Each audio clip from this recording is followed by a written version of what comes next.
পদ্মা সেতুর ওপর দিয়ে ঢাকা থেকে যশোর পর্যন্ত রেল লাইন নির্মাণ প্রকল্পের লোহা ও সরঞ্জামাদি চুরি করে বিক্রি করা হচ্ছে বলে অভিযোগ উঠেছে। গত এক বছরে ৭০ থেকে ৮০ কোটি টাকার লোহা বিক্রির তথ্য পাওয়া গেছে।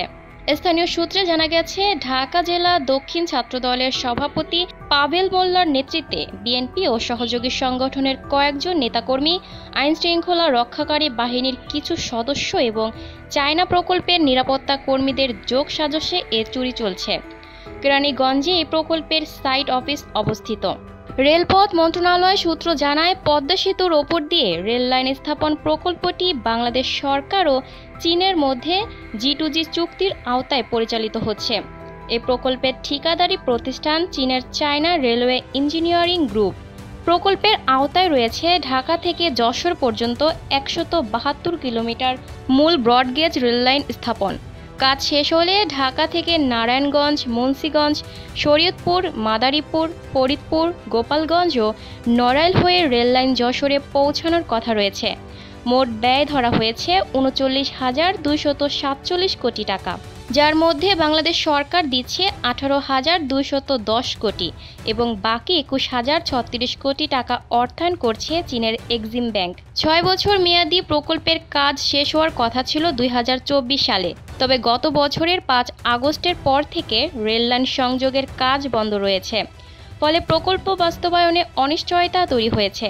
কাজ বন্ধ থাকায় প্রকল্প এলাকার বিশাল অংশে পড়ে থাকা লোহা ও অন্যান্য সরঞ্জাম নিয়মিতভাবে চুরি হচ্ছে বলে অভিযোগ রয়েছে।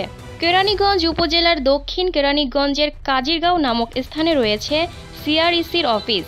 বিশাল এলাকা জুড়ে নিশ্ছিদ্র নিরাপত্তা বেষ্টনীর ভেতরে চলে অফিসের কার্যক্রম। এলাকাবাসী জানান, গত বছর আওয়ামী লীগ সরকার পতনের পর রাজনৈতিক অস্থিরতার সুযোগে রাতের আধারে চুরি হয়ে যাচ্ছে পদ্মা সেতু রেলওয়ে প্রকল্পের লোহা লক্কর। প্রতিদিন ৩ থেকে ৫ ট্রাক ভর্তি লোহা বিক্রি করা হয়। প্রতি ট্রাকের ধারণ ক্ষমতা ১৫ থেকে ২০ টন। প্রতিদিন ৩০ থেকে ৪০ জন শ্রমিক পদ্মা সেতুর রেল লাইনের লোহা গ্যাসের মাধ্যমে কেটে টুকরা করে কোন্ডা ইউনিয়নের ৬ নম্বর ওয়ার্ডের কাজিরগাঁও এলাকায় লিটন ও সজীবের বাড়ির সামনে জমা করে।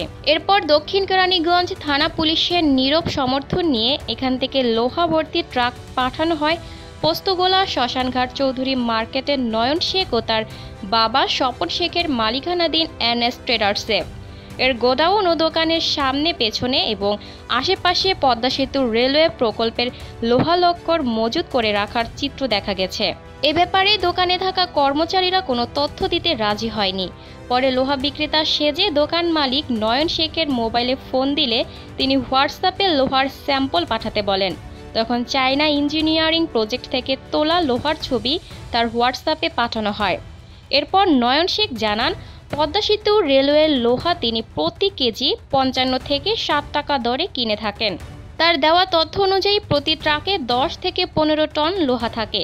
প্রতি ট্রাক লোহার সর্বনিম্ন মূল্য ৭-৮ লাখ টাকা।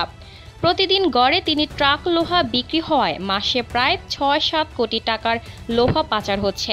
এভাবে গত এক বছরে ৭০ থেকে ৮০ কোটি টাকার মালামাল চোরাই পথে বিক্রি করা হয়েছে মর্মে সুনির্দিষ্ট তথ্য পাওয়া গেছে।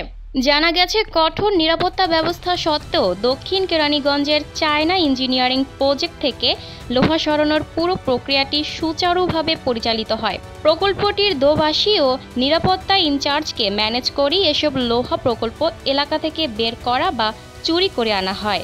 চুরির মূল দায়িত্বে আছেন কাজিরগাঁও গ্রামের লিটন ও সজীব। তাদের নেতৃত্বে স্থানীয় ফরিদ দেওয়ান, ফয়সাল, রিয়াদ, রানা, আশিক, ব্রাহ্মণগাঁওয়ের সজীব ও জুয়েল সহ অনেকে এতে জড়িত বলে জানা গেছে।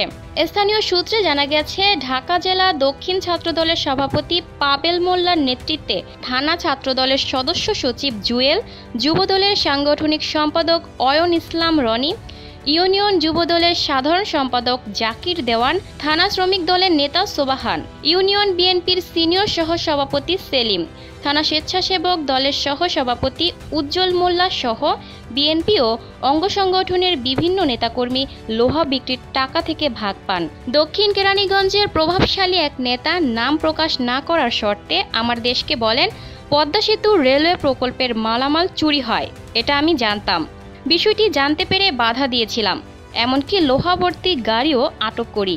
পরে আইন শৃঙ্খলা রক্ষাকারী বাহিনীর সদস্য সহ অনেক সিনিয়র নেতা আমাকে ফোন করেন। তার দাবি, পাবেল মোল্লার মাধ্যমে দলের সিনিয়র নেতাদের পাশাপাশি আইন শৃঙ্খলা রক্ষাকারী বাহিনীর কিছু সদস্য এই চুরির টাকার ভাগ পান।